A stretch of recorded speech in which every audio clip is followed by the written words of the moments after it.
Since its founding in 1681 and as one of the original 13 colonies, Pennsylvania has been an integral part of the nation's development. In the 19th and 20th centuries, Pennsylvania's coal industry would fuel industrialization, foster a massive steel industry, drive victory in 2 world wars, and propel the country to the status of a world economic leader. In southern Clearfield County, there lies a small mining town, Coalport, Pennsylvania, one of thousands of coal mining towns. It's a town of community, history, and named for its coal mining heritage. I'm a product of that culture, and I want to share with you the story of our town, our coal, and our miners. Laid out by James Haynes and brothers Jacob and Samuel Spangle in the year 1883, the little town quickly grew with the arrival of the Bells Gap Railroad Company.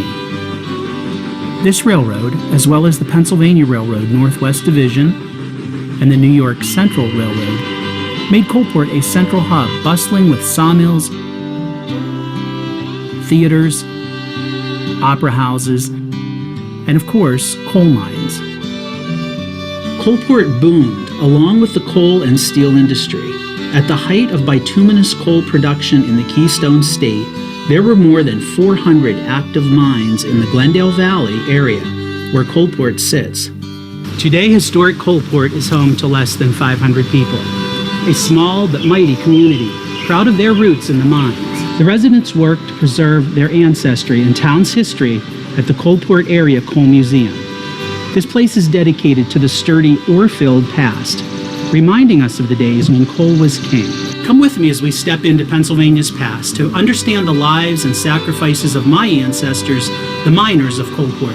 This is our coal museum. In these halls, we preserve artifacts from the mines and the stories that accompany them. Many of those stories are ones of hard work and hardship, such as the tragic 1928 explosion in the Yervona Coal and Coke mine in Beccaria Township. You see, back in those days, the mines were especially dangerous, lacking many of the safety standards adopted and practiced today. Those men, those boys, risked everything, including their lives daily, to provide for their families. We have much to learn from our past. Let's try, however, for a brief time to walk in the shoes of the miners who were here before us, to understand their struggles and their lives. Let's come to know their lives as we understand their arduous work. The day in the mine starts out unassuming. You rose early in the morning before the sun. Putting on your oil-stained work clothes, you report to the mines around 6 a.m., sometimes walking miles to your post beneath the earth.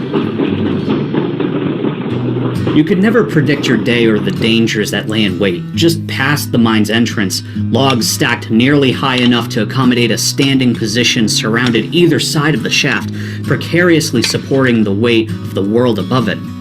The shafts alone threatened to collapse and crush miners before they could even chance an explosion. Dark, dirty, and claustrophobic, we hunkered down and crawled to our workspace. I would worry for my husband from sunup until dawn, praying for a safe return. We mined because we had to. Without an education, we labored away and ground our bodies to dust, right with the coal we mined. We did all this work and more, sacrificing our physical bodies only to bring home a pittance. Each day, our load was weighed and our tags recorded in the payment office. We were paid in the company's script. I wish my husband and son wouldn't have to work together. I fear the worst could happen with mine explosions or collapses. The dangers were real and never far away.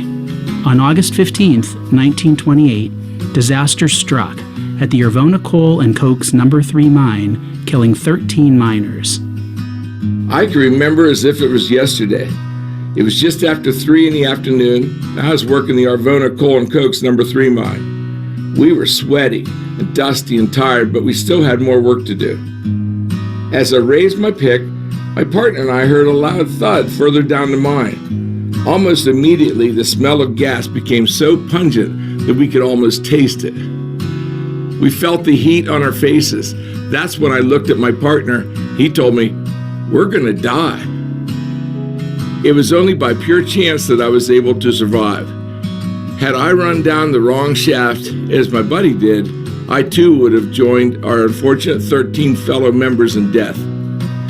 I sure was lucky and grateful to return to my family that day, but I wouldn't be completely safe just by surviving that blast. Sometimes I'd get these coughing fits, and after a while, the wheeze in my chest never left me. The black lung wasn't uncommon for us miners. If the mines didn't take you themselves, well, they sure found a way to stick with you. It's strange how fate works. It was a Wednesday and I would normally be working mine number 3, but that day was a holy day, the Feast of Assumption. As a Catholic, our faith prohibited many of us from working that day. Otherwise, there would have likely been more deaths. Explosions, mine roof collapses, flooding, and more were just part of the job back then. Despite the explosion and deaths, the mines remained operational for decades after that tragedy. But time and economics soon won out.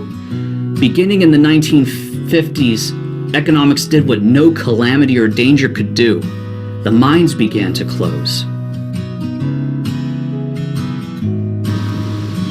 To hear more and to understand our miners' story, join us at the Coalport Area Coal Museum.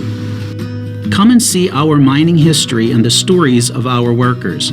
See the miners' tools and clothing, and understand the lives of those who played an essential and dangerous role in building our nation. The Coal Museum is located at 961 Forest Street in the Coalport Community Center.